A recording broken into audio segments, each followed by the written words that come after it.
my friends. Welcome back to this amazing concept of NLP. In the last episode, I discussed with you the basic difference between the brain and the mind.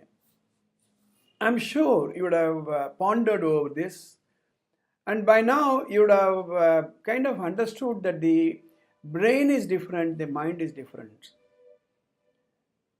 The brain has its own functions, its own responsibilities. The brain has a portfolio to manage. Just like the brain has a specific portfolio, the mind also has a specific portfolio. The mind has its own functions.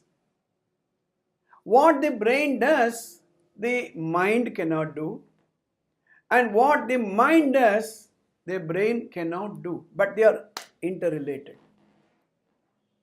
This is where we need to have a lot of clarity. Now let's say that our brain is not functioning, or our brain is functioning.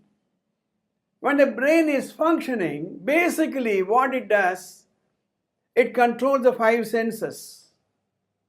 The brain activates the eyes, the ears, the nose, the tongue, and the tactile feeling, the five senses, the panchendriyas we talk about. We see something and we understand, oh, this is an elephant. We see something and we say it is a tree.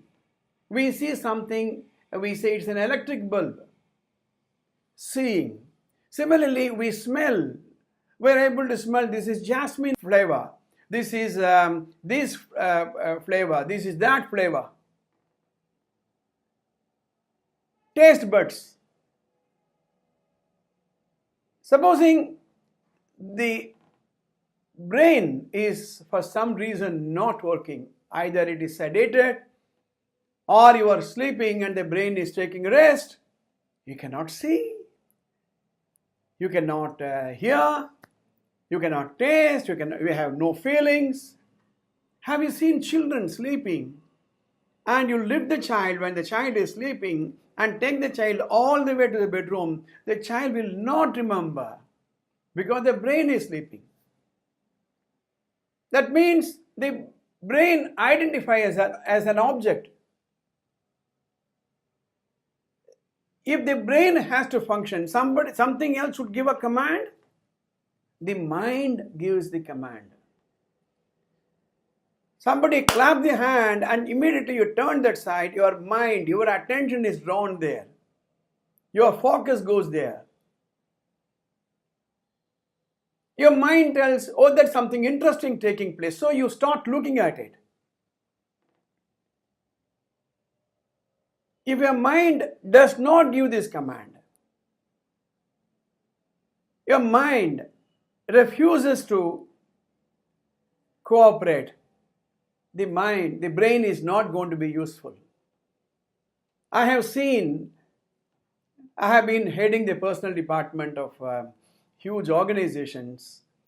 I have seen one experience, the 1st of January, when we go shake hands with people.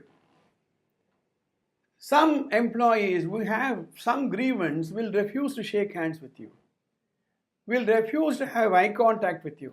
Their mind says, okay, there is something wrong between you and me. What's the point in coming and wishing me on the New Year day? Supposing we are prejudiced against somebody, even though we see a person, we don't want to see that person. So the mind gives the command to the brain. Understanding is a part of the mind function. It is not part of the brain function.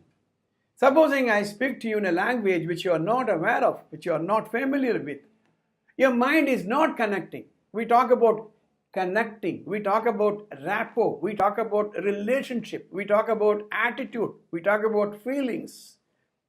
All these things are functions of the mind. I'm heading a school where about 3,500 children study.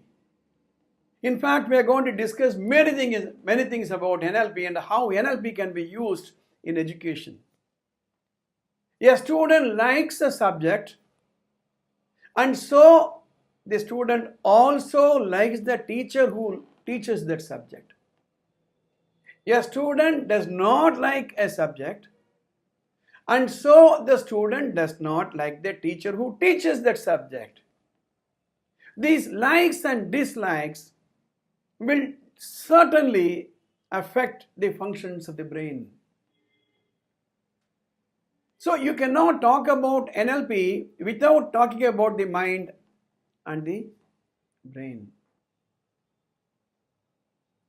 Over the weekend, you start discussing, you start introspecting, you start analyzing whatever I have been saying. Then you will understand, oh, there is something beyond the brain and there is something beyond the mind. In fact, there is something beyond the mind also. We'll discuss it in the next episode.